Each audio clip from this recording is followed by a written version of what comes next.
therefore, we are always searching for the most cutting-edge available research available, and this is part of what this podcast is all about. For example, if somebody has chronic neck pain, there are many areas or many available options to them. One might be going to a chiropractor and relying on external intervention. A higher level of treatment might be to help this individual learn how to regulate their own pain with yoga, with exercise, with stretches. But the ultimate ambition of ours is to treat the underlying core issues, to, for example, understand why is it that they're experiencing that pain and how we can alleviate that stress and anxiety in their lives to achieve optimal emotional equilibrium. And at Montierre, that is our standard of care. And that is the vision that we have set out for ourselves. Without further ado, I'd like to welcome our illustrious and esteemed guests, Dr. Sally Shaywitz and her husband, Dr. Bennett Shaywitz. Dr. Sally Shaywitz is the Audrey Ratner Professor in Learning Development at Yale University and the co-founder and co-director of the Yale Center for Dyslexia and Creativity. She is a world-renowned scientist and a dedicated, compassionate physician who's devoted to bringing groundbreaking scientific advances to benefit dyslexic children and adults. Dr. Shaywitz is the author of over 350 scientific articles and chapters, as well as the award-winning best-selling book, Overcoming Dyslexia. Dr. Shaywitz is an elected member of the National Academy of Medicine. She has been honored with the Liberty Science Center 2019 Genius Award in recognition of her inspiring accomplishments and pioneering work in advancing our understanding of dyslexia. In 2018, she was profiled at the Scientists at Work section of the New York Times, as well as the featured speaker at the Google X conference on the future of reading. Accompanying her is her illustrious husband, Dr. Bennett Shaywitz, who is the Charles and Helen Schwab Professor in Dyslexia at Yale, at the Learning Development Center at Yale, and the co-founder and co-director of the Yale Center for Dyslexia. He and Dr. Sally Shaywitz have been honored with the Liberty Science Center Genius Award, as we just mentioned, and his collaborative research with Dr. Sally Shaywitz at the Connecticut study, the CLS, revealed both the neurobiological and cognitive underpinnings and economic and personal impact of dyslexia. So without further ado, we will begin with our first question to both Dr. Sally and Bennett Shaywitz.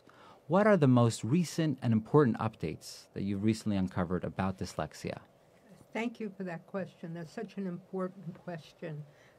We who have been studying dyslexia and advocating for those who are dyslexic have been just so excited that within the last decade or so, there's been such great science. But it doesn't seem to be getting through. So that's one of the reasons I wrote a book in 2003, Overcoming Dyslexia, very, very popular. And then I just wrote the second edition that just came out 2020, the second edition of Overcoming Dyslexia, because it seemed that all the exciting breakthroughs that could actually help people weren't getting through. So for our time today, the theme that we're going to follow is one, overall diagnosing comorbid dyslexia in behavioral disorders. But this is the important part. Don't be distracted by the superficial, what is seen from the outside. You must look within, deep inside, to see the real person. And that's what we're so excited about.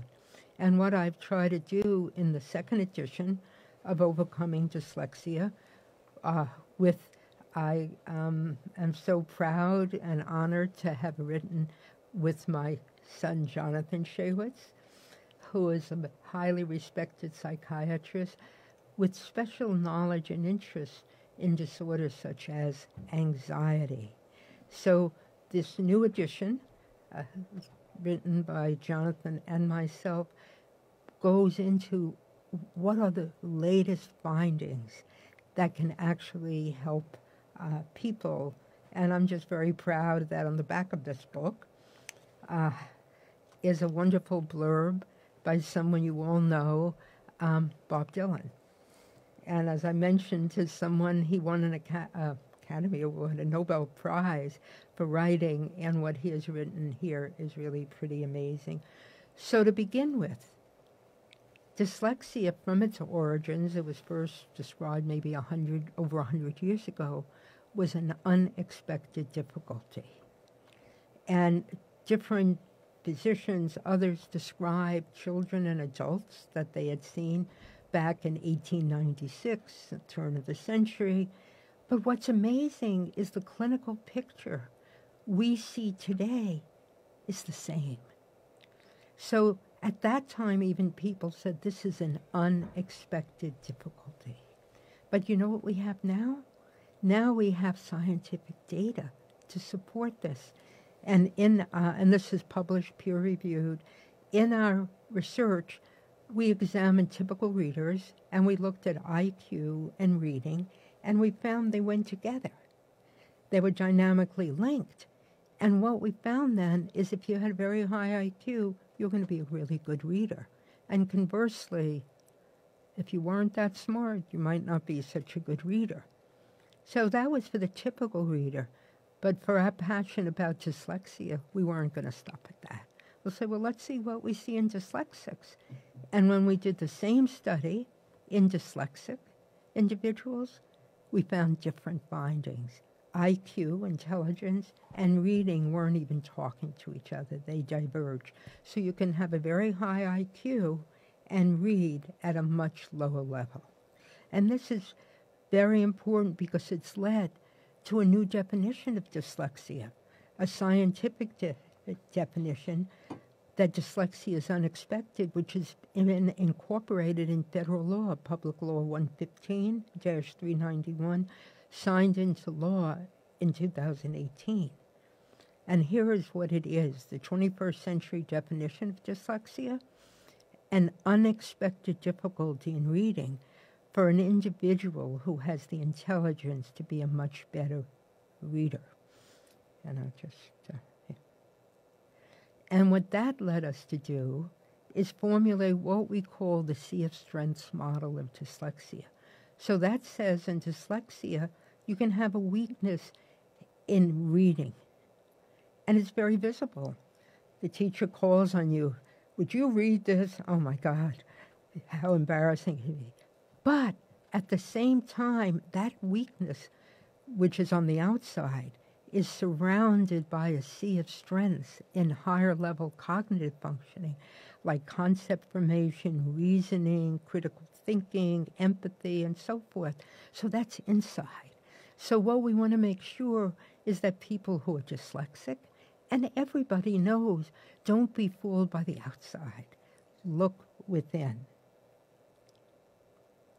And this is very important because it establishes that as a dyslexic, you can be very smart and yet read slowly. So slow readers are not slow thinkers. And that is so important. And now it's been legislated into federal law, so people need to know that. And I'm just going to briefly talk about what does print temp meaning? How do we know when we look at something what it is? So it's important to appreciate that speaking, we as humans evolved to speak, so that when a newborn baby comes into the world, the parents are not thinking, oh, where's the speaking tutor? That child is invariably going to learn to speak, because speaking is natural. In contrast to reading, we haven't evolved to read. Reading is acquired. It's artificial. So then the question is, what do you have to do to learn to read? So the lines and circles of print take on meaning when they're linked to something that has inherent meaning, spoken language. The sounds of spoken language referred to as the phonology, PH, phonology. And Leonard Bloomfield in 1933 captured this relationship when he said writing is a way of recording language by visible marks. Writing is a way of recording language by visible marks. That makes sense. And now we've even taken a step further. What is going on in the brain? And my partner, Bennett Shaywitz, will talk about the neural systems in dyslexia. Well, excuse me.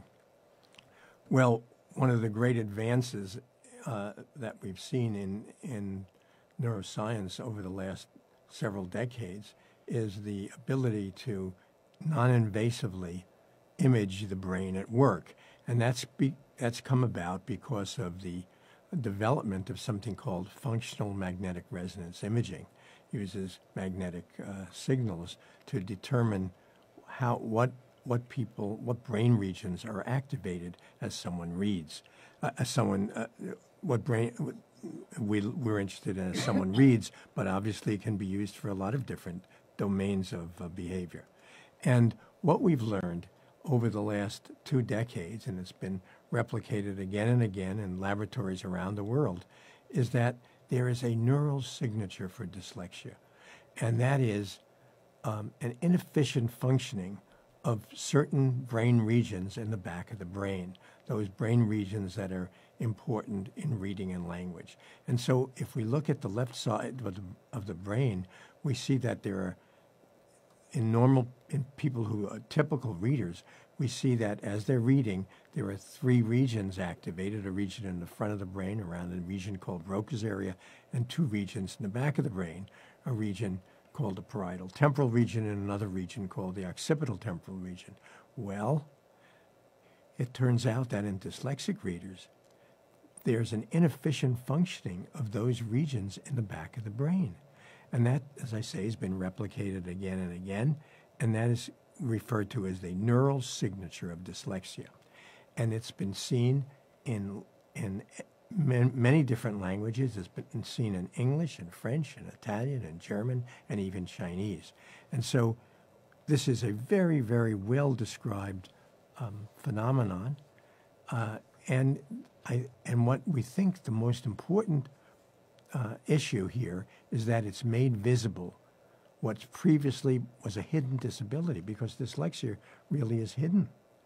But this imaging has made dyslexia real. An important caveat is, though, that brain imaging, the kind of brain imaging that I've been talking about, functional brain imaging, works in groups, but it's not reliable in individual cases. So when I say there's an inefficient functioning of those brain regions in dyslexic individuals, we're looking at groups of 30 or 40 or 50 individuals. You cannot use this kind of technology to help you diagnose dyslexia in an individual case. That's very important to remember. Okay. Thank you. So now I want to talk about a study that we've been involved in since we were teenagers, and that's the Connecticut Longitudinal study. It's been going on for 37 years, and it's going strong. It began in 1983, and it consists of what's referred to as an epidemiologic sample survey. We worked with a survey statistician, and we invited children in 24 different schools all over the state of Connecticut with very minimal restrictions. And remember, this wasn't only dyslexic kids. It's a random sample. Children who are 5 and entering kindergarten. So we were able to enroll 95%, which was 445 boys and girls. We have now followed them since the age of 5 through school to the time they are now 42 years of age. And we continue to follow, in 2020, 363. That's 82% over 42 years. And if you think of anything you'd want to know, we've asked them. We've tested academic, cognitive, self-concept, and it's been wonderful. And now we are going to be evaluating those 42-year-old men and women. So what we can do, and I know as a parent, and many of you as parents, you wonder when your child's young, what could I do? What will help that child when they get older? Now we can know because we have the 5, 6, 7-year-old data and the 42-year-old data.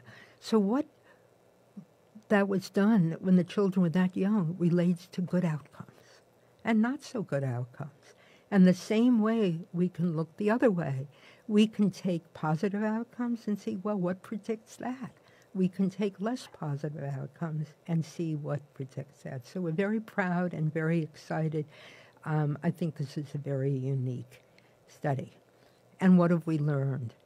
We've learned so many people wonder, how prevalent is it? Very prevalent. 1 out of 5. 20%. It's the most common neuropsychological condition. And that means every class has children with dyslexia. And it used to be thought it was only boys. Do you think Ben and I would let them get away with that? And we were able, I won't go into the details, to prove and publish that it's boys and girls, just about equally. And we were able to also show that dyslexia is persistent. It's lifelong. You can do better, but you still be dyslexic.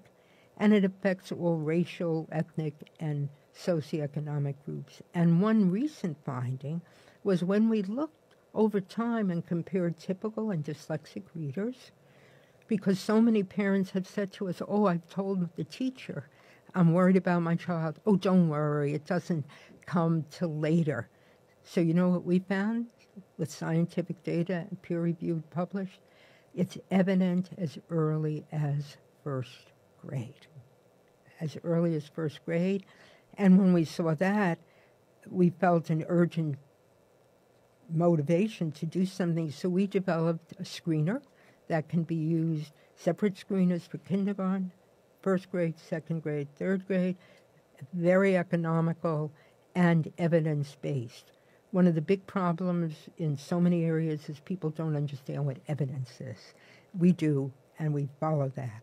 And Dyslexia Is Universal, my book, Overcoming Dyslexia, has been translated into Chinese, several dialects, Korean. We actually had a Korean TV show come visit us and talk about dyslexia, and Japanese, and others as well. So dyslexia is universal.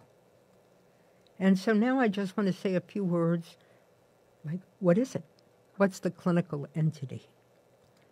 And that's important to remember. The origin of the difficulties is getting to the sounds of spoken language. That's really important. So that affects spoken language. You could be very smart and dyslexic, and you want to say something, okay? And the concept is in your brain, but to utter it, you have to line up those phonemes, because that's what stimulates articulation. Dyslexics have a lot of problem there. Dyslexics have problem connecting letters to sound, so it affects reading, and the other way around, spelling. And if you had trouble learning your primary language, what happens when you have to learn a second language, a foreign language? And it gets so many children in middle school and high school and college. And I'm so proud of my university, Yale, where we now, a rigorous process, but we offer dyslexic students a partial waiver of the foreign language requirement, so they take a course in the history or culture of a country that doesn't speak English. So the problems in speaking you might see in young adults and adults. The person struggles, as I just mentioned, to retrieve a word, and, oh my God, it was on the tip of my tongue, but it wouldn't come out. So if somebody wanted to say, for example, reception, they might say recession. And the person is not glib, and especially if put on the spot. And you'll hear soon about anxiety. You can imagine when they're called on and this happens. And problems in reading. There's a childhood history of reading and spelling difficulties, and the person is not fluent. They read slowly and not automatically. They're embarrassed by their oral reading. So what do? They avoid any possibility that they'll be called on a Bible study group or reading the Haggadah at Passover Seders, or delivering a speech. And they have trouble reading and pronouncing uncommon, strange, or unique words, so people's names, streets, or locations, or food dishes on a menu. So they'll say to the waiter, "What's your special of the day?" So the waiter has to say, "Oh yeah, I'll have that." Or pointing the person next to them, "I'll have what he's having." And what happens too, there's a frequent sacrifice of social life, particularly when they're in school for studying, because it takes so long. And there's a disinclination to read for pleasure. Spelling is disastrous. And there's preference. A person could be a brilliant writer, as many dyslexics are, but they'll use less complicated words in their writing because they're easier to spell. But we have to look at the inside. That's on the outside. There's signs of strength in higher level thinking processes. There's a talent for high level conceptualization and the ability to come up with original insights. But remember, they're inside, they're hidden often. Big picture thinking. So many brilliant dyslexics who are very successful, who I've spoken to, tell me, "Well, I'm a big picture thinker." And an inclination to think out of the box. And then they become very resilient and adaptable. And they have the ability to get the point, often almost instantly, leaping over others who are stuck thinking sequentially. And a very famous person, I won't mention his name, but he's very well known, very bright, very dyslexic. And he told us he could see the end zone while others are stuck thinking sequentially. And then the people around him get mad at him. "But how did you know that? You didn't do A, B, C, and D." Because they're big picture thinkers, they don't have to do that. So in dyslexia, there's a capacity to understand at a very high level. And there's a disparity between the outside, reading slowly, and the inside, their high level of thinking. And again, keep in mind that Sea of Strengths model. It's what's inside that the strengths are. Each person who's dyslexic has that. And they have to be helped to understand that and to discover that. Well, in order to capture some of the symptoms in a very efficient way, we've developed a screening instrument to be used with adolescents and young adults. This is evidence-based, and it actually follows the recommendations of federal law. In Public Law 115-391, it sets out the criteria for dyslexia screening, and one is an evidence-based instrument with proven psychometrics for validity, that's efficient and low cost and readily available. And this Shaywitz Dyslexia Screen is very brief. It has 10 questions. It's dichotomized, and as a result of you're yes at risk or no, not at risk. It has very strong psychometrics. It's evidence-based. It's very efficient and very inexpensive. And in fact, if we look at what's called the sensitivity is how does the screener identify people with dyslexia? Its sensitivity is 94%. And the specificity is how does it identify people without dyslexia is 85%. Anything over 70% is considered excellent. And these statistics are off the charts. So it's a very, very sensitive and specific screener for diagnosing dyslexia in adolescents and young adults. Okay, so we're talking about to identify them. Then what do you do? And what we've learned from science and personal experience, meeting so many dyslexics, most critical is to obtain that diagnosis of dyslexia and know what it is and how it impacts that person personally.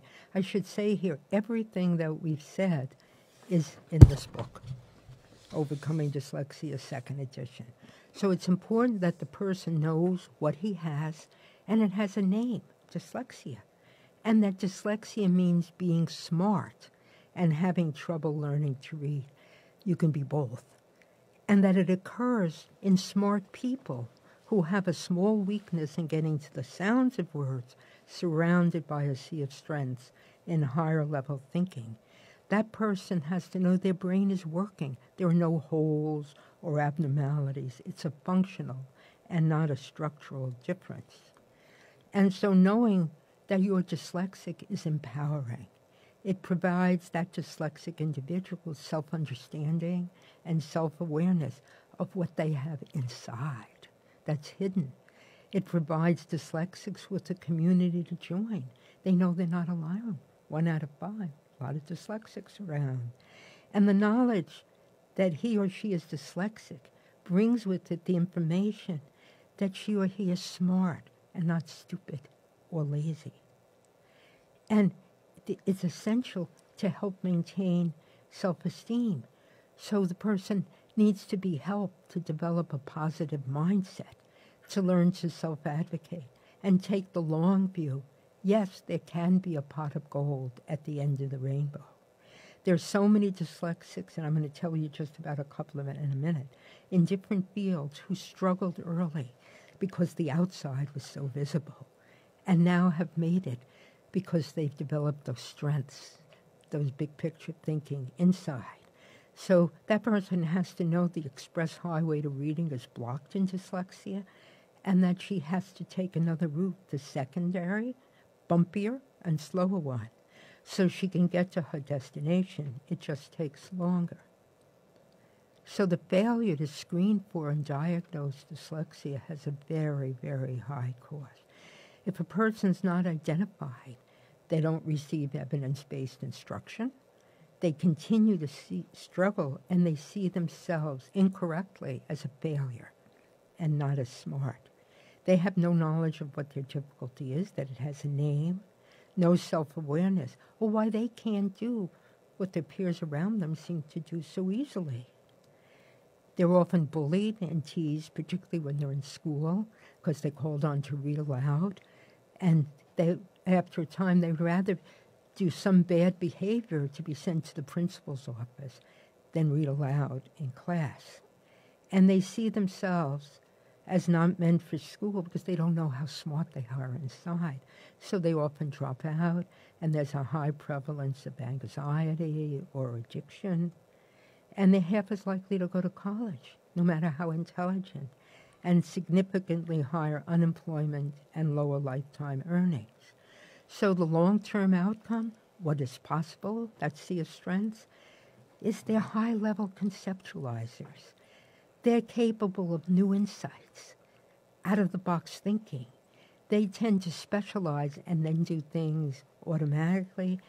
They're capable of very high accomplishment, and they're often, if you look around, and it's discussed in the last chapter of Overcoming Dyslexia, the leaders, the highly regarded leaders in science, Nobel Prizes included, medicine, law, business, writing, literature, and poetry, and a disproportionately high number of dyslexic are leaders in medicine, science, and are Nobel laureates. Let me tell you about one of my favorite people. His name is Dr. Delos Toby Cosgrove. He's a cardiac surgeon. Today, if we look at the inside, not bad. CEO and president of the Cleveland Clinic from 2004 to 2018, and renowned in the field of heart valve repair. He made cardiac procedures safer and more effective, and he's known for his innovation and creativity, and has 30 patents for cardiac procedures. One of my favorite people. We're very good friends. Yesterday, it was only the outside that was visible. So as a child, he struggled to learn to read throughout his early schooling. In college, his foreign language class was almost, quote, the end of me as I worked my butt off to obtain 3 D minuses and a D in remedial French. Reading, writing a paper, or giving a talk remained big problems. He is in the second edition of Overcoming Dyslexia, and this is so important. He sees failure as the starting point for a process of learning and discovery. He states that he's failed so often, he's lost his fear of it. He was invited to give the convocation address at his alma mater, Williams College. And what topic did he choose? He said the F word, and everyone went, oh, whoa, we can't let him speak. Yes, failure. Why? That's a topic with which I am very familiar. Talk about somebody else you may have heard of, Ari Emanuel, super agent. And what Ari says, who's also a good friend, thank God I'm dyslexic. You know, when you're dyslexic, you've got to work really hard. You're okay with failure because you feel it every day. You see things differently because you have to. You know what failing is? Not doing it. Not that I did it and failed. Failing for me is not doing it. For me, I had these ideas. I want to do it. Let's do it. And guess what? What happens if it doesn't work? You just have to keep on trying until it works. And Ari, too, is in the second edition of Overcoming Dyslexia. And I'm going to end with a quote from the book. So I'm going to read it. Dyslexics think differently. It's on page 522. They are intuitive and excel at problem solving, seeing the big picture and simplifying. They feast on visualizing, abstract thinking, and thinking out of the box. They are poor rote reciters, but inspired visionaries. Adult dyslexics are tough. Having struggled, they are used to adversity. Hard work and perseverance come naturally. Having experienced failure, they are fearless, undaunted by setbacks.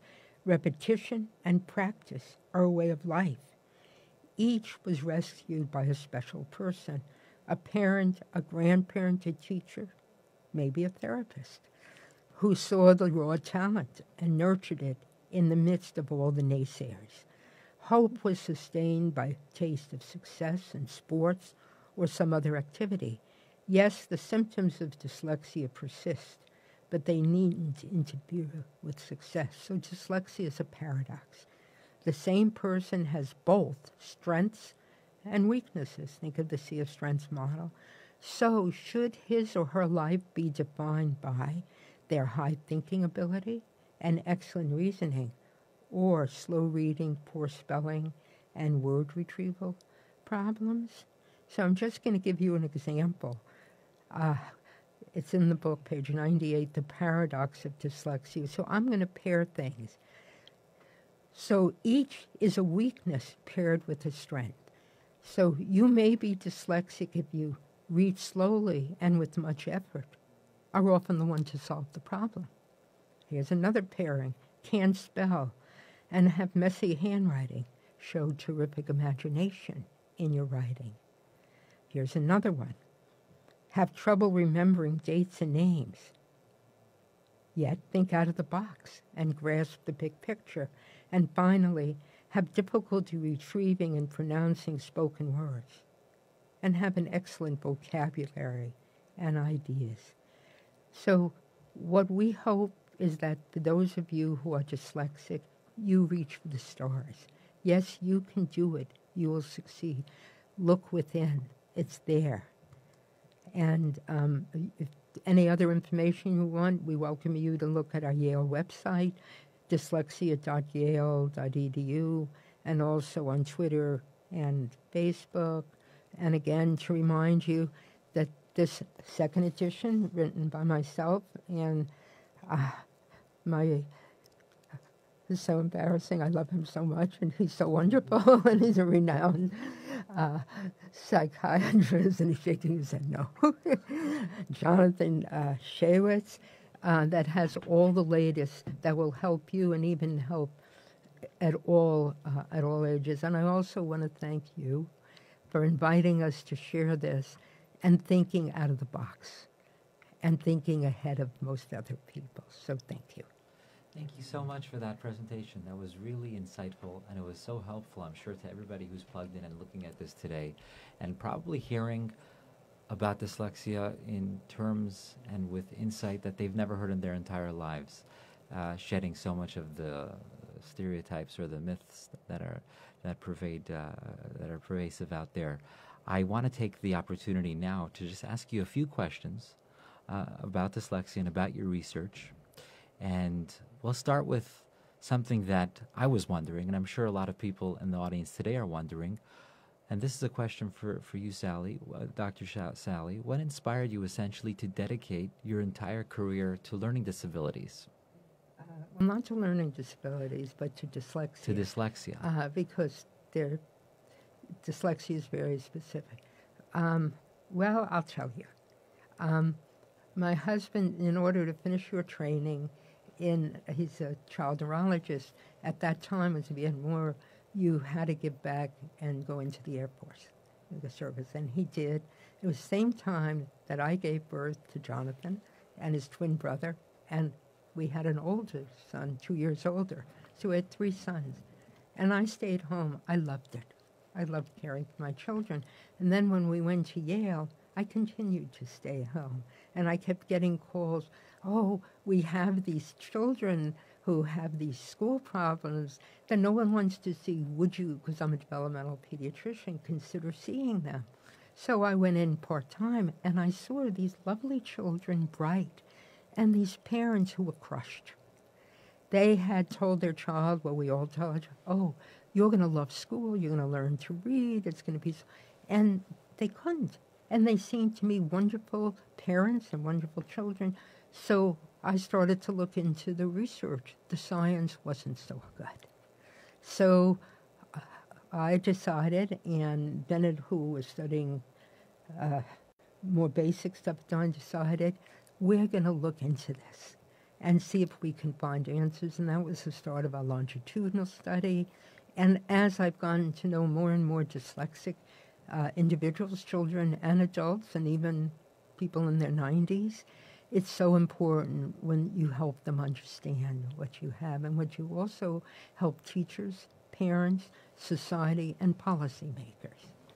Wow. And that's why I wrote the book. That is so beautiful. And I just comment, so many times the pioneers of groundbreaking research have dedicated their lives and careers based on certain personal experiences that inspire them to spend so much time, effort, and resources. But seldom do you find pioneers in research in different industries who have approached this set of issues purely on altruistic, idealistic grounds to make this world a better place. Yeah, and that is so special and remarkable. And I'm just going to add something. I've had the privilege of testifying to the U.S. Senate and the U.S. House of Representatives. And I always end with saying, in dyslexia, we want more knowledge, like in any other area. But at the time, we have sufficient knowledge. So rather than a knowledge gap, we have an action gap. Right. We have to put science into action, and we can.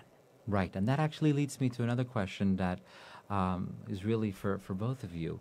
What, in your optimal vision, would you like to see in 2055, both within medical practice and public policy? Okay. I think what we would like to see is the science turned into action. We know so much, and we want people not to be ashamed of being dyslexic. We want parents and children and teachers to know what it is and to be identified early, first grade, because so many dyslexics have been a gift to society, but they have to know that they're intelligent and what they have early on. And what we have to do is see the inside and not just focus on the outside difficulties. That is so beautiful. Thank you so much for this presentation and for answering some of these questions. And without further ado, we're going to transition to the next portion of our program today and introduce our Chief Medical Director of Montierre, Dr. Jonathan Shaywitz, the son of this lovely couple right here. And I feel like we are entering into the dining room of the Shaywitz home and listening to the beautiful insights that might be shared at an average dinner table. I want to And I'd like to introduce Dr. Shaywitz by giving you a little bit of a brief a bio of the doctor. He's a board-certified psychiatrist, and he received his BA with honors from Brown University, his medical degree from Harvard Medical School, and Dr. Shaywitz completed his residency at UCLA, where he was selected the chief resident for Anxiety Disorders Program. Dr. Shaywitz was the director of the Anxiety Disorders Program at Cedars-Sinai, the medical director at Glendale Memorial Hospital, and the medical director of Behavioral Health at Mission Hospital Laguna Beach and the Mission Hospital in Mission Viejo, and the medical director of La Casa Psychiatric Facility. He was awarded the Circle of Friends honor at Cedars-Sinai as published book, chapters, and journal articles on the treatment of behavioral health disorders, and is particularly interested in anxiety disorders and affective disorders. He has completed fellowships at NIMH and Columbia University, and he is the co-author of the second edition of the best-selling book, Overcoming Dyslexia.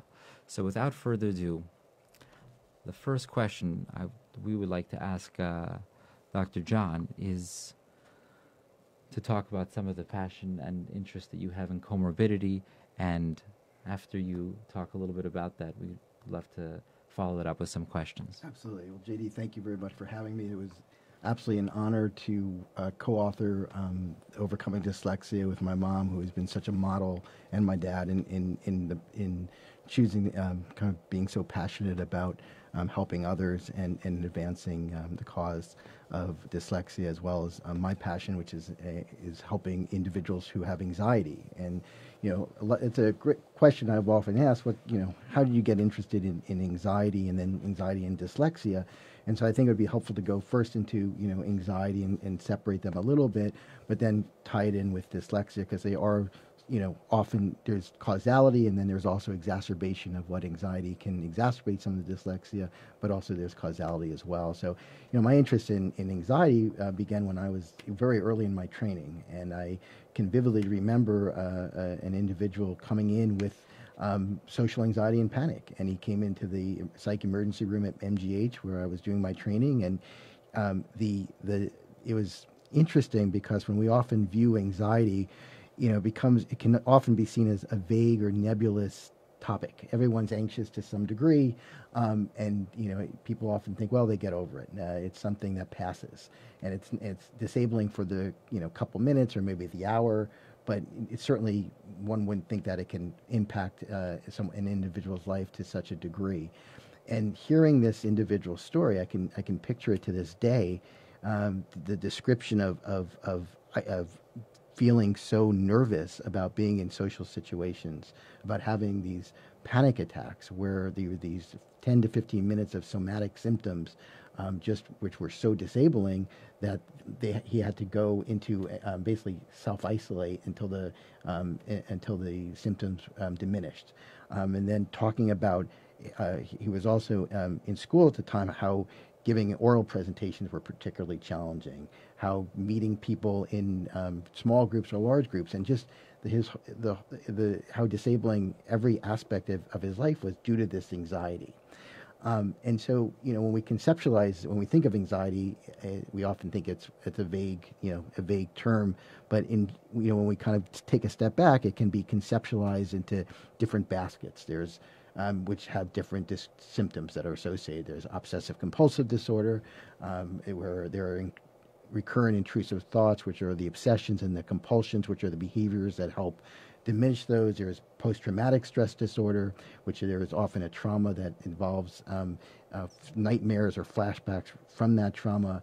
There's generalized anxiety, and then there's panic disorder, which are these somatic symptoms, discrete symptoms that often can be triggered by an unknown identifiable trigger, actually, and then social anxiety. And social anxiety is actually the third most common disorder behind substance use and depression. So it's very common, and I'm going to focus on that because it often can, a lot of those symptoms in individuals with social anxiety can be exacerbated with, or can be also seen in individuals with dyslexia. And so, Dr. Shaywitz, my mom, had a wonderful presentation about what dyslexia is in terms of problems speaking and reading, the understanding of trying to get the words out. And you can imagine, if an individual already has a pre-existing anxiety in social situations or giving a talk, the dyslexia can often perhaps exacerbate that. Imagine you're in a room trying to give a talk and you're nervous as well. You have what we call discrete social anxiety, which is performance anxiety. And that anxiety, in addition to that, you have symptoms in dyslexia that can exacerbate those symptoms. And so it's really important to try to look at the whole individual and to try to say, wow, this individual has anxiety, but also can have symptoms that are reflected in dyslexia. And so that is really, in looking at and seeing patients who had these symptoms of social anxiety, but also began to really manifest as dyslexia, really became very interested in, wow, this is something that needs to be understood. It needs to be identified, because I think, when you're looking to treat a disorder, any disorder, you want to look at the whole differential. So you want to get the whole picture of what an individual who is having those symptoms is suffering from, so you can kind of attack it from all fronts. And I think, the idea that someone who has anxiety has these symptoms that are, challenged to talk about things in public, or to be nervous about, going and giving an oral presentation as part of their discrete social anxiety. But in addition to that, to have, the concern of trying to read or trying to give a talk because of their dyslexia, that can make it even more challenging. And so, having seen a number of individuals who have both of these, it really I became interested in kind of learning about the comorbidity, and there's a lot of comorbidity between dyslexia and anxiety. And so, the question then becomes, now once you are able to identify the two, how do you treat it? And in terms of from anxiety disorders, there's always, the pharmacological treatment. There's pharmacological treatment, but I also want to really emphasize, I always say the pharmacological treatment for any disorder really is kind of the augmenter for therapy. Therapy is really the gold standard. And so for individuals with anxiety, it's really cognitive behavioral therapy, trying to look at CBT to help with a lot of individuals' automatic thoughts, cognitive restructuring, and the pharmacological therapy can help with that. And so, when we look at pharmacological therapy, we look at, classes of medications like SSRIs, which are selective serotonin reuptake inhibitors, which basically increase the amount of a neurotransmitter serotonin, which has been shown to help with anxiety and depression, SNRIs, SDRIs. So there's a whole a range of a number of different medications that can help with anxiety. But taking a step back and looking at if individuals who have anxiety also have dyslexia, it's so important to kind of incorporate many of the treatment modalities that my mom was discussing, because you don't want to, they shouldn't be silos. It should be one comprehensive treatment plan. And so, in trying to have, someone with anxiety and dyslexia, it's, may not be, so the best treatment just to give an SSRI, for instance, if they're also needing to have perhaps other ways to help with the dyslexia, maybe with for instance, a foreign language requirement or accommodations, that can help as well. So I think, to have basically a comprehensive treatment plan, kind of looking at both the treatment modalities for anxiety, but then also incorporating many of the treatments for dyslexia, I think is the best approach. And I think that's really been very exciting for me to try to help individuals who both have anxiety and dyslexia. That's fascinating. So in short, one of the practical takeaways would be that for somebody who's struggling with a comorbidity of dyslexia and anxiety, instead of isolating them, if even the awareness that Dr. Sally was talking to us, the awareness of dyslexia not being anything more than what it is, not causing them to think that they somehow have inferior intelligence or inferior performance capabilities, that in and of itself can organically help reduce the symptoms of their anxiety. Absolutely, 100%. And then going back to the Sea of Strength model, I think that is certainly can be applied in individuals with anxiety as well. I mean, it's part of, looking at that model as in with individuals just with purely dyslexia, with anxiety, you're also trying to look at what on the inside, how we can best help them as well. So I think that the combination is really important. Wow, that's fascinating. So after years of experience in recognizing this comorbidity, what would you say are the most impactful insights that you've discovered, and what tips would you share with all the mental health professionals out there who are just beginning their careers? Yeah, that's a great question, and I think the biggest thing is for anybody beginning their career is to always to try to not have any preconceived notion going into when you're seeing a patient. You want to have the largest differential possible. You want to look at both. The identification is key. So just as we're talking about here, someone's coming in, you don't want to pigeonhole anyone. You want to kind of create the broadest, potential of what you want to concentrate on symptomatology versus diagnosis, because symptomatology can lead to diagnosis. So I think concentrating on the symptoms, having the identification is really important, and I think it's so exciting about this new screener, because I think one of the issues is how do you identify dyslexia? Now there's a quick way, and a clinically evidence-based way of doing that. So there are ways like a HAM-A to help identify individuals with anxiety, and now we also have that with dyslexia as well. So that can be really helpful. The identification is important. The symptomatology, and then I think also just to really looking at a comprehensive treatment plan. And I really want to stress that where we're going now, I think, in behavioral health is not solely focusing on either the CBT or therapy or pharmacology, but looking at other alternative treatments. Now there's obviously looking at TMS, transcranial magnetic stimulation, there's ketamine, there's other modalities out there. So I think what's exciting is, in addition to the traditional pharmacology and then the therapy, there's also new treatment modalities that are quite helpful. And that's so beautiful, and it's so aligned with our philosophy that human beings were so precious, we're so unique, and we're so individualized that we have to leave no stone unturned in our quest to exhaustively find the right solution that will resonate and will effectively heal the individual who is struggling. So I want to thank all of you for joining us today. Dr. Sally Shaywitz, Dr. Bennett Shaywitz, Dr. John Shaywitz. This has been so helpful and so insightful. And for any of you out there who might either have dyslexia or know somebody who has dyslexia, walking away from today's presentation with a better understanding of what the real struggle is and the limitations of that struggle and where the struggle ends will be so helpful in really bringing clarity and light to this issue. And I want to thank all of you who have joined us today. And one more time, if you would like to receive or obtain the CME and CE credits for today's discussion and have not yet registered on Eventbrite, you can find the registration link on the Montare Behavioral Health Facebook page. And thank you to all those who went into making this event possible today, and looking forward to the next one.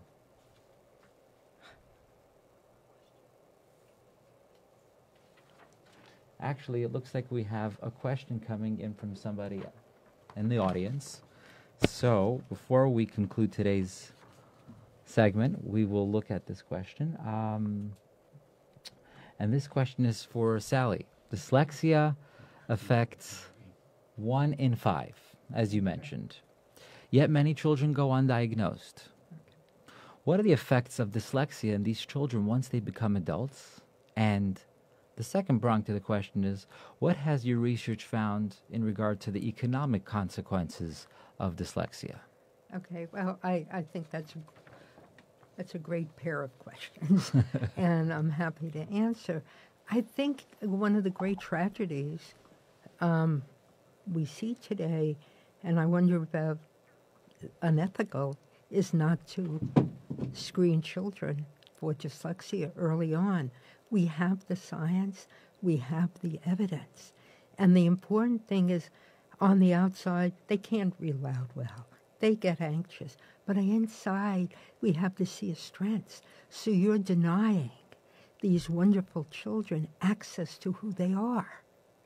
And if, as you go through life, and you are not identified, you begin to think you're stupid.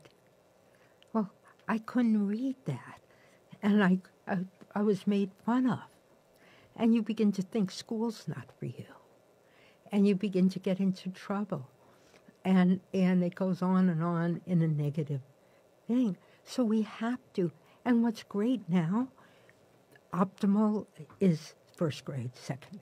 But we can screen, as I think we're going to be doing very soon, Right. adolescents and adults, to know who you are inside is the most important thing. And for dyslexia, it's positive. It's good. I mean, I'm sorry, I'm the author, one of the authors. In this book, Overcoming Dyslexia, second edition, co-written with Dr. John, it tells you so about how you recognize it, and so many people who are dyslexic and are at the top of every field.